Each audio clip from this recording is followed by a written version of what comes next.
ഒരു ചതുരത്തിന്റെ കേസാണ് പറഞ്ഞേക്കുന്നത്. ഒരു ചതുരം ഒരു ചതുരത്തിന്റെ ചുറ്റളവ് 80 സെന്റിമീറ്റർ ആണ്. നമുക്കറിയാം ചതുരത്തിന് നീളമുണ്ട്, ചതുരത്തിന് വീതിയുണ്ട്. അതിന്റെ ചുറ്റളവിന്റെ ഇക്വേഷൻ 2 × L + B എന്നുള്ളതാണ് ചുറ്റളവിന്റെ ഇക്വേഷൻ. ഈ 2 × L + B ആണ് നമുക്ക് 80 എന്ന് തന്നേക്കുന്നത്. ഓക്കെ, അതിൽ നിന്ന് L + B യുടെ വാല്യൂ ഈ 2 താഴേക്ക് പോകും. 80/2 40 എന്ന് കിട്ടും അല്ലെ? ശരി. ഇനി അതിന്റെ പരപ്പളവ് എന്ന് പറഞ്ഞാൽ വിസ്തീർണം, അത് 384 ആണെന്ന് പറഞ്ഞിട്ടുണ്ട്.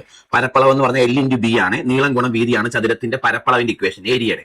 L × B 384 ആണെന്നും പറഞ്ഞിട്ടുണ്ട്. എന്നിട്ട് ചോദിച്ചേക്കുന്നേ വശങ്ങളുടെ തുക എത്ര എന്നാ ചോദ്യം എന്താ മക്കളെ? വശങ്ങളുടെ തുക എത്ര?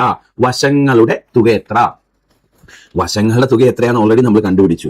വശങ്ങളുടെ തുക എന്ന് പറഞ്ഞാൽ L + B അല്ലേ? വശങ്ങളുടെ തുക 40 അല്ലേ? അത് ഓൾറെഡി നമ്മൾ കണ്ടുപിടിച്ചില്ലേ? അപ്പൊ ഈ ചോദ്യത്തിന്റെ ആൻസർ ഏതാ കിട്ടുന്നേ?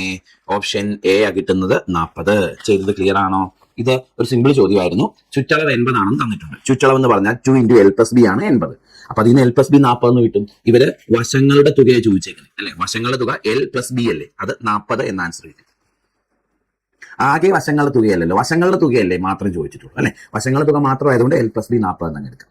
മതി, മുന്നോട്ട്. നമ്മുടെ കാപ്പൻസ് ലേണിംഗ് സൊല്യൂഷൻ എന്ന യൂട്യൂബ് ചാനലിൽ നിങ്ങൾ ഏത് എക്സാമിനാണോ പ്രിപ്പയർ ചെയ്യുന്നത് അതിൻ്റെ മാത്സ് ക്ലാസ്സുകൾ പ്ലേലിസ്റ്റ് തിരിച്ചിട്ടിട്ടുണ്ട്. LPUP പരീക്ഷകൾക്ക് പ്രിപ്പയർ ചെയ്യുന്നവരാണെങ്കിൽ LPUP മാത്സ് ക്ലാസ് എന്ന് പറഞ്ഞൊരു പ്ലേലിസ്റ്റ് ഉണ്ട്. ആ പ്ലേലിസ്റ്റിലെ ക്ലാസ്സുകൾ മുഴുവൻ കണ്ടാൽ 15 മാർക്കിൻ്റെ കാര്യം സേഫാണ്. നിങ്ങൾ LDC VFA പരീക്ഷകൾക്ക് പ്രിപ്പയർ ചെയ്യുന്നവരാണെങ്കിൽ LDC VFA മാത്സ് എന്ന് പറഞ്ഞൊരു ക്ലാസ് ഉണ്ട്, ഒരു പ്ലേലിസ്റ്റ് ഉണ്ട്. ആ പ്ലേലിസ്റ്റിലെ ക്ലാസ്സുകൾ മാത്രം കണ്ടാൽ മതി.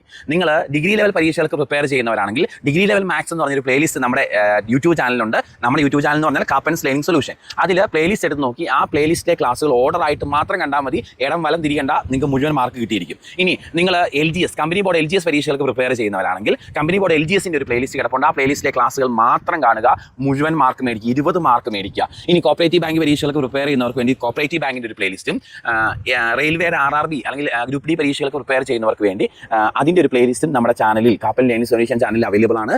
സോ ചാനലിൽ കയറുക, ഈ പ്ലേലിസ്റ്റ് എടുക്കുക, ക്ലാസ്സുകൾ സിസ്റ്റമാറ്റിക് ആയിട്ട് കണ്ട് പ്രോപ്പറായിട്ട് കണ്ട് നോട്ട് എഴുതി പഠിക്കുക.